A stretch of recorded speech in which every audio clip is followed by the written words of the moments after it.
buenos días, buenas tardes o buenas noches, donde quiera que esté. Aski urkipanaya, yatchirinak, kamayunak, yatakarinak. Nayak tuzikaj, Freddy Laura Chami Satap. Nayak acá, Waisata Arzuayagua. ¿Qué quiero decir? Que en esta oportunidad voy a exponer el tema de Warisata, la escuela Ayllu. Una escuela que nació a partir de un sueño, el sueño de Lizardo Pérez y el sueño de Avelino Signani, de encontrar una nueva educación que pueda lograr una liberación a través de la educación, donde al principio se buscaba que la persona indígena aprenda a leer y escribir, pero terminó logrando uno de los hitos más grandes de la educación a nivel nacional y a nivel Latinoamérica.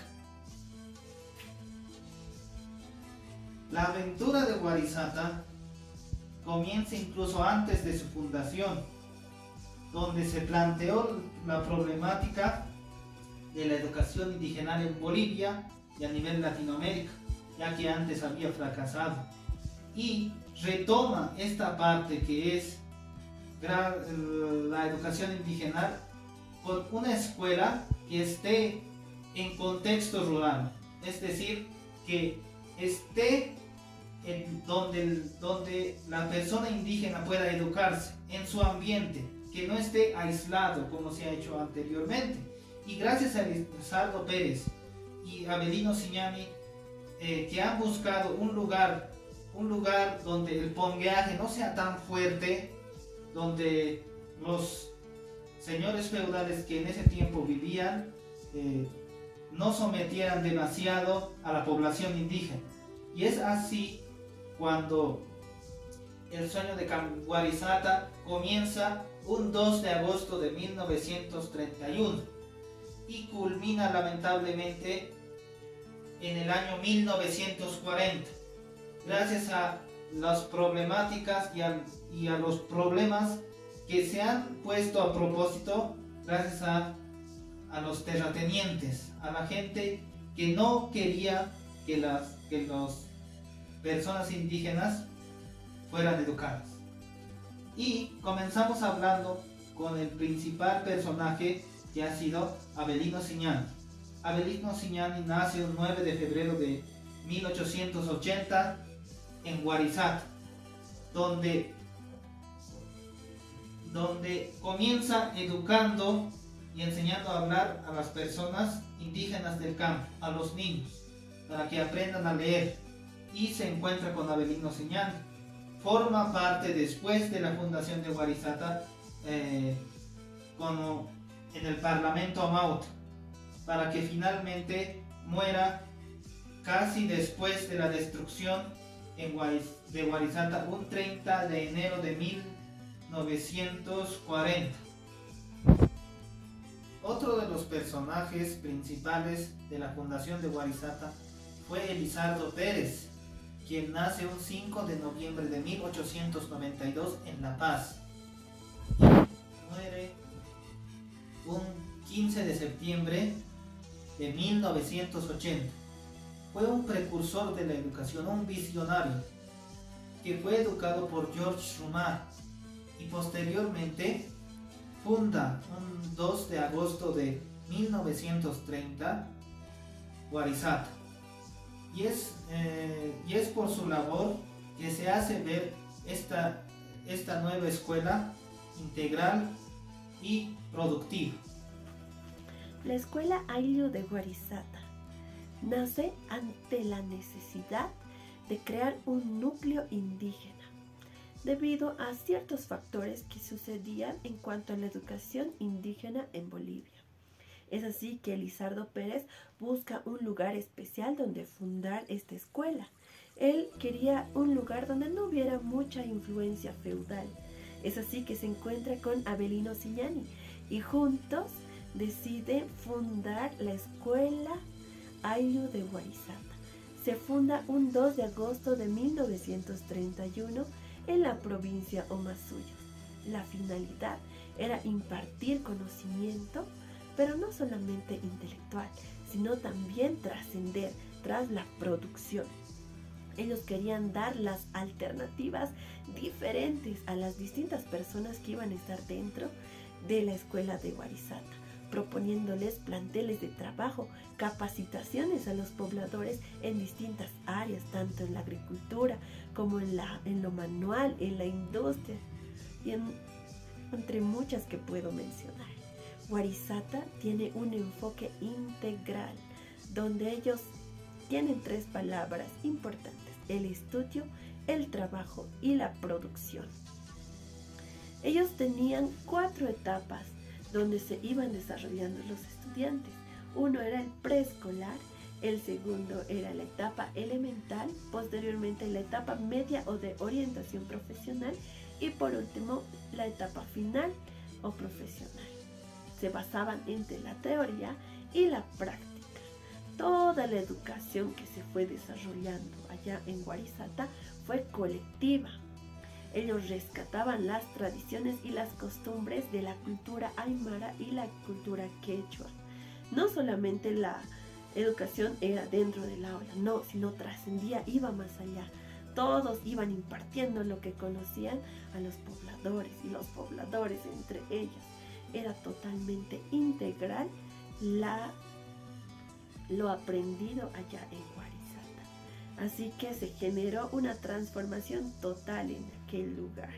Gracias a Elizardo Pérez se puede decir que el rumor de que se había creado una escuela indígena totalmente integral ahí en Bolivia.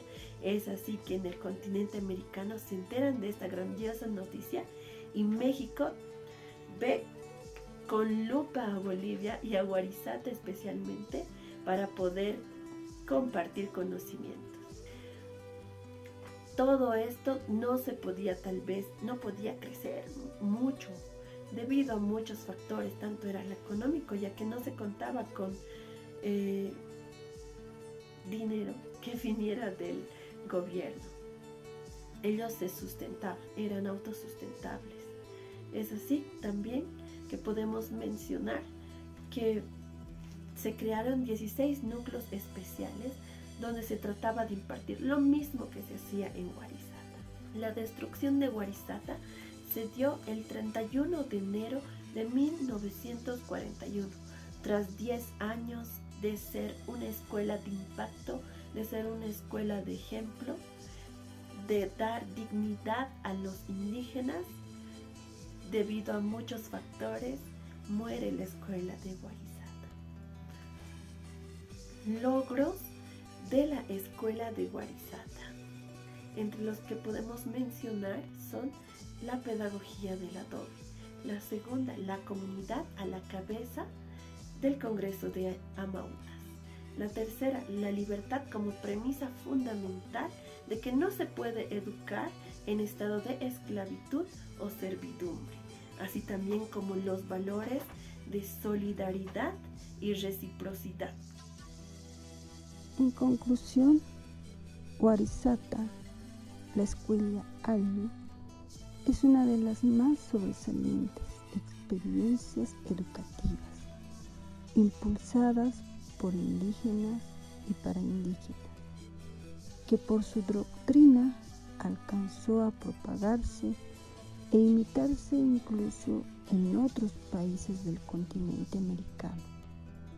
La fundación de Warisata estuvo ligada a una postura beligerante que planteaba la defensa de los derechos del indígena, la conservación de su gran herencia cultural, el mantenimiento de sus instituciones sociales y económicas como el Aini, la Minca, Jaima, Ayllu, Ainuca, Sayaña, pero siempre ligada a tierra y territorio. Si bien tal definición de sus propósitos fue la razón de su éxito y de su celebridad internacional, fue asimismo la causa de su liquidación tras 10 años de vida, ya que los regímenes de gobierno no podían consentir que una escuela de ese tipo prosperase y se multiplicase. Warisata es el resultado de varias experiencias particulares, llevadas de manera clandestina por otros indígenas. Así también, el esfuerzo conjunto de Siñani y Pérez llevan a organizar una escuela que estuviera al servicio de la comunidad, que respondiera a las necesidades inmediatas de la población indígena. Es importante mencionar que 80 años después de la creación de la Escuela Ayllu de Warisata, sus postulados siguen vigentes en el debate educativo latinoamericano, por lo que hacer memoria nos da aliento para pensar alternativas educativas contrarias a la hegemonía mercantilista. La experiencia de los años 30 del siglo pasado es una praxis comunitaria donde la escuela y la comunidad se complementan en su labor cotidiana para constituir al indio como sujeto histórico, social y colectivo en el andamiaje de su liberación.